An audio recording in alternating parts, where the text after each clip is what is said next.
Sir, आपके coaching centre की बात करते हैं, दृष्टि आईएएस की बात करते हैं। जो मुखर्जी नगर में जो कोचिंग सेंटर है, उसको एमसीडी ने उसका बेसमेंट सील कर दिया था। बच्चे आपके जितने भी स्टूडेंट्स हैं वो दोनों कोचिंग सेंटर मुखर्जी नगर में हो चाहे करोल बाग में हो, वहाँ पे प्रोटेस्ट कर रहे हैं। कुछ बच्चे कल रात को आपके घर के सामने पे पहुँच गए हैं। बच्चों में बहुत आक्रोश है, वो जस्टिस चाह रहे हैं।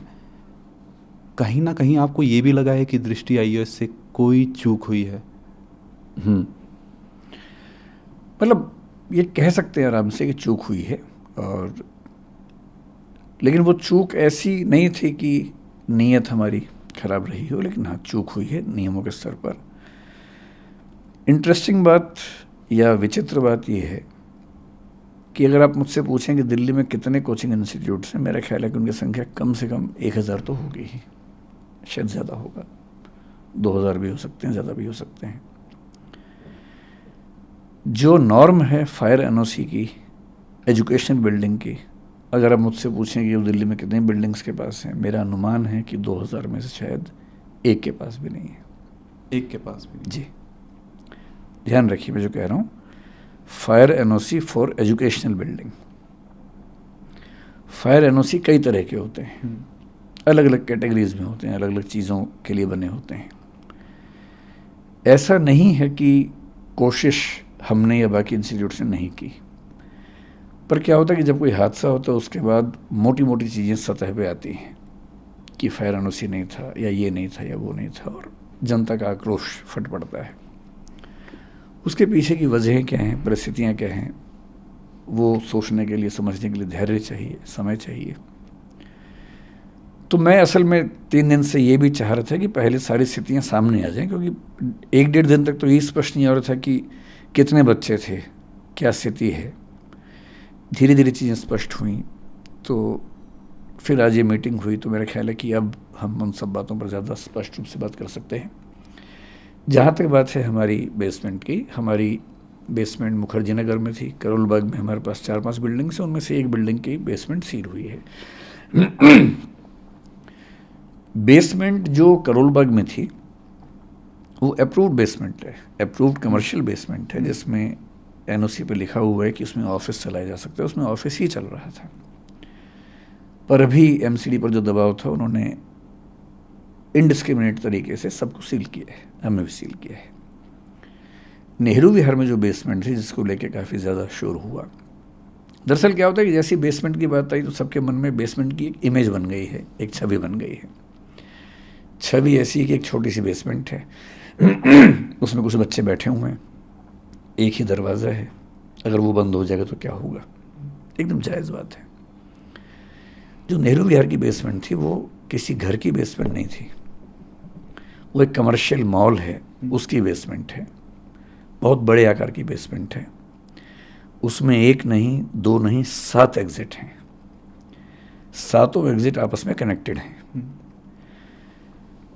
उसमें क्लासरूम्स थे, हर एक क्लासरूम के अंदर मैप लगे हुए हैं कि किसी भी इमरजेंसी में आप कहाँ कहाँ से बाहर निकल सकते हैं। हमारे स्टाफ के जितने मेंबर्स हैं उन सब की ट्रेनिंग वहाँ पर लगातार होती है। फायर डिपार्टमेंट की मॉक ड्रिल्स वहाँ पर लगातार स्टाफ के साथ होती हैं।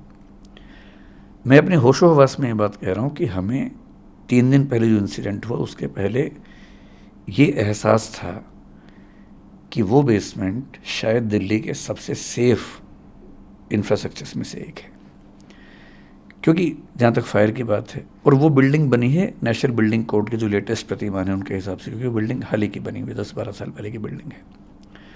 जब वो बिल्डिंग बनी, क्योंकि हम उसके मालिक नहीं हैं, हम उसके टेनेंट हैं। जो उसके मालिक हैं, जब हमने उनसे पूछा, क्योंकि पिछले 1-2 साल से ये प्रोसेस ज़्यादा हुआ शुरू, हमने उनसे पूछा कि क्या आपके पास अथॉरिटी है। उन्होंने कन्वेंस डीड की कुछ चीज़ें अंडरलाइन करके दी, जो उन्होंने हाई कोर्ट में भी दिखाई। हाई कोर्ट में इस पर 1-1.5 साल से केस भी चल रहा है।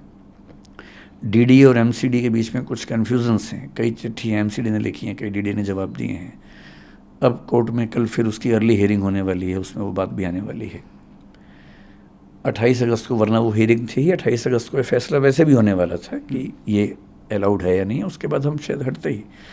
और पिछले 1 साल में हमने अपने स्टूडेंट्स को, न केवल क्लास में मैंने बताया कई बच्चों को, अब जो एकदम लेटेस्ट वाले बच्चे हैं उनको छोड़ दें, क्लास में जा जा के सबको बताया कि ऐसा हो सकता है कि हमें इसकी परमिशन ना मिले, उस केस में हम शिफ्ट करेंगे। यहाँ तक कि उनसे, आज से करीब 1 साल पहले की बात होगी, उनसे हमने ऑनलाइन एक फॉर्म भरवाया कि उस केस में वो कहाँ जाना पसंद करेंगे, करोलबाग जाना पसंद करेंगे, यहाँ रहना पसंद करेंगे, या अभी तय नहीं कर पा रहे हैं, बाद में तय करेंगे। वो डेटा हमारे पास पूरा है कि उन बच्चों ने 1 साल पहले क्या क्या वोट भरा। और सहमति ये थी कि अभी सरकार में वो हाई कोर्ट में केस चल रहा है, जैसे उस पर कोई निश्चित निष्कर्ष आएगा उसके बाद हम उस तरह से काम करेंगे। हमें ऐसा लगता था कि जो चिंता ज़्यादा फायर की है, और ऐसा पिछले साल हुआ भी था। दिल्ली में एक घटना हुई थी, कुछ साल पहले सूरत में हुई थी, अभी गुजरात में 1-2 घटनाएं और घटी हैं कि गेमिंग जोन में अचानक आग लगी। दिल्ली में जिस तरह की गर्मी इस साल थी, उस समय हम भगवान से प्रार्थना करते थे कि किसी इंस्टीट्यूट में कोई हादसा ना हो जाए, क्योंकि इतनी गर्मी थी, रात दिन एसी चल रहे थे, उतना लोड उठाना बड़ा मुश्किल होता है। मुखर्जी नगर की बात नहीं है, पूरी दिल्ली में जहाँ जहाँ कोचिंग इंस्टीट्यूट्स हैं, आप कहीं जाके सर्वे करके देखिए, अधिकांश इंस्टीट्यूट्स में केवल एक एंट्री एक एग्जिट है, एक ही रास्ता है। सबसे बड़ी चिंता, उसी रास्ते पर मीटर लगे हुए हैं बिजली के। जो पिछले साल दिल्ली की एक संस्था में आग लगी जिसमें कुछ बच्चों को 3rd फ्लोर से जंप लगाना पड़ा, चोटें लगी, लेकिन गनीमत है कि कोई कैजुअलिटी नहीं हुई। क्या हुआ था उसमें? एक ही रास्ता है, उसमें मीटर है, उसमें आग लग गई, धुआं ऊपर गया। और शुरू में बच्चे ऊपर छत पे नहीं जा पा रहे थे, बाद में खैर दरवाज़ा खुला, वो चले गए वहाँ पर, लेकिन तब तक कुछ बच्चे जंप लगा चुके थे। चाहे सूरत हो चाहे कुछ भी हो, मूल खतरा आग से होता है। और दिल्ली में जब गर्मी पड़ती है, और जब सर्दियाँ पड़ेंगी, सर्दी में फिर हीटर चलेंगे बहुत ज़्यादा, गर्मी में विशेष रूप से 1 महीना इतनी दिक्कत रहती है। और इस साल हमने पहली बार ऐसा किया सॉरी, मेरा गला थोड़ा ख़राब है।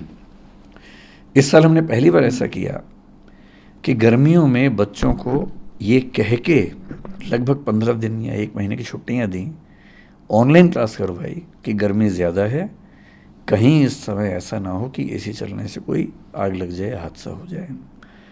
ये पहली बार हुआ। और 3-4 इंस्टीट्यूट जो मेरे परिचय में थे उस समय, मैंने उनसे भी निवेदन किया था कि गर्मियाँ ज़्यादा हैं और कहीं कोई दिक्कत ना हो तो आप भी हो सके तो छुट्टियाँ करें या ऑनलाइन क्लास करें कुछ दिनों के लिए। हमारे जहन में ये बात कभी आई नहीं थी कि पानी भर सकता है। आज से 3 साल पहले केवल एक घटना हुई जब दिल्ली में यमुना का पानी बहुत बढ़ा। इस मॉल के पास में एक नाला है, करीब 50 एरियल डिस्टेंस 50 मीटर के आसपास या 30 मीटर के आसपास होगा वहाँ से, उसमें पानी का लेवल भरने लगा।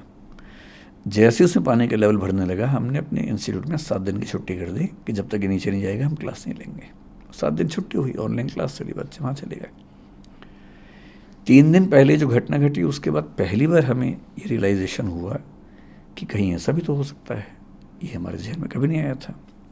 और मैं एमसीडी का तहे दिल से शुक्रिया करता हूँ कि उन्होंने सीलिंग कर दी है। और मैं चाहूँगा कि पूरी दिल्ली में जहाँ भी कोई ऐसी बिल्डिंग हो जहाँ अनसेफ तरीके से क्लासेस चलती हों, हमारी हो किसी की भी हो, स्ट्रिक्ट एक्शन हो, लेकिन एक पॉलिसी सरकार की तरफ से बन जाए, जो पॉलिसी मतलब क्लियर कट हो, ट्रांसपेरेंट हो